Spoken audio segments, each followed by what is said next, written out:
Welcome to day 4 of the World Flying Disc Overall Championships in Richmond, Virginia.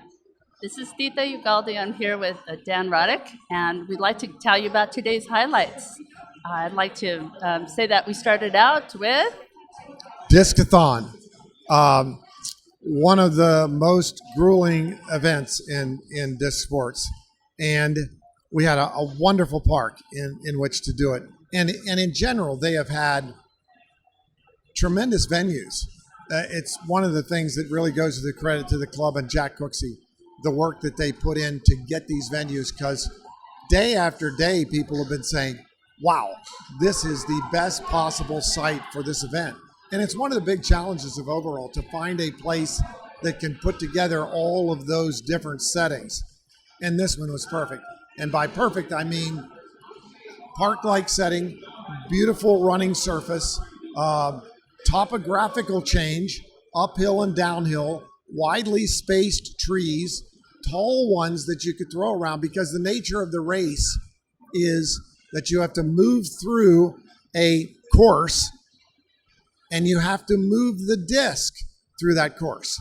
In theory, you don't really need to run with the disc. You simply have to have the disc cover the course. So, of course, if you were listening in geometry, you can save some distance by running across the bottom of that line if you have the disc travel it instead, either in the air or rolling on the ground.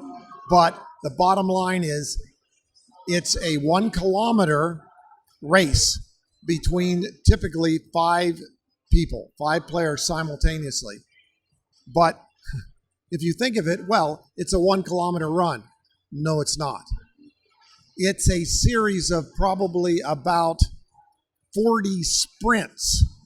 And at the end of each of those sprints, you throw and pick up your previous disc and move on. So if you're thinking, well, I'll start training by jogging, that's a good start. But what you really need is a series of sprints. It's really a tremendous event. Then we shifted gears, literally, went across town and set up on another pristine site for DDC, double disc court. Could it be more different than Discathon? They're sprinting. Yeah, there are strategic throws. Strategic throws. It does, in fact, also use a flying disc. That's pretty much about it. I mean, 2 players on both sides defending a 13 by 13 meter court, 17 meters apart. A wide range of different throws and catches. If you've just spent your life throwing a disc back and forth and never thought much about what the disc does when it lands on the ground, then welcome to DDC, because it's all about that. The shot has to stay in the court at all times. So a lot of the attack shots hit in the court, and then you have to know which way it's going to roll, because that's what keeps it in the court. And some of these teams are just extraordinary. You'll see on the highlight reel of throws and catches. The team has to coordinate their activity to maximize the time between. Here comes an attack. There's 2 discs coming. What do we do? Panic! Don't panic. Yeah, it's actually great training for life.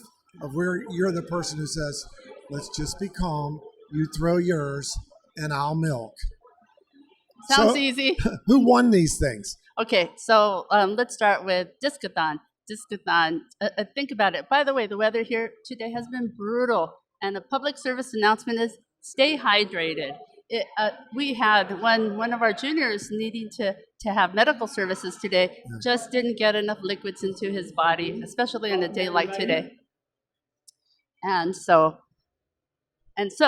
our winners of Discathon were from Sweden, Anton Kaplan.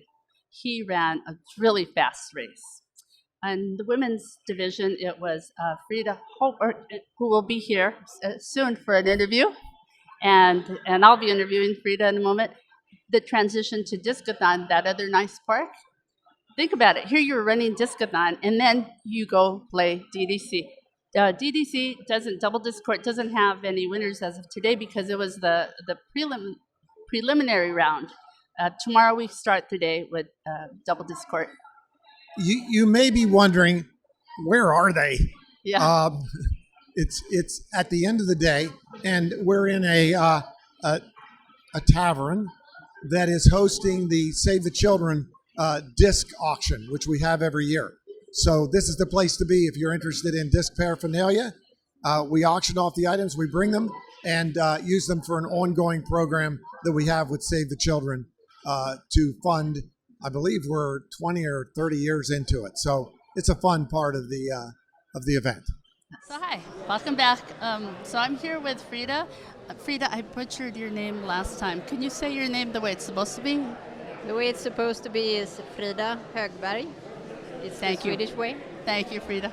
So Frida happens to be our new 2019 Discathon champion. Yes. And Frida, when did we meet? We met in Norrköping 4 years ago, it should be. And 4 years ago, Frida came in first. She got the gold medal in Norrköping, Sweden. Yeah, it was the first time Discathon ever for me, but it was super fun. Which was just floored everybody. And then we saw you again in Basingstoke. Now we're in England. Yeah, that was in England. And there you go. You crushed that field again. Yeah, 2 years ago. It was lovely. Here we are today, and congratulations, another third gold medal. Thank you.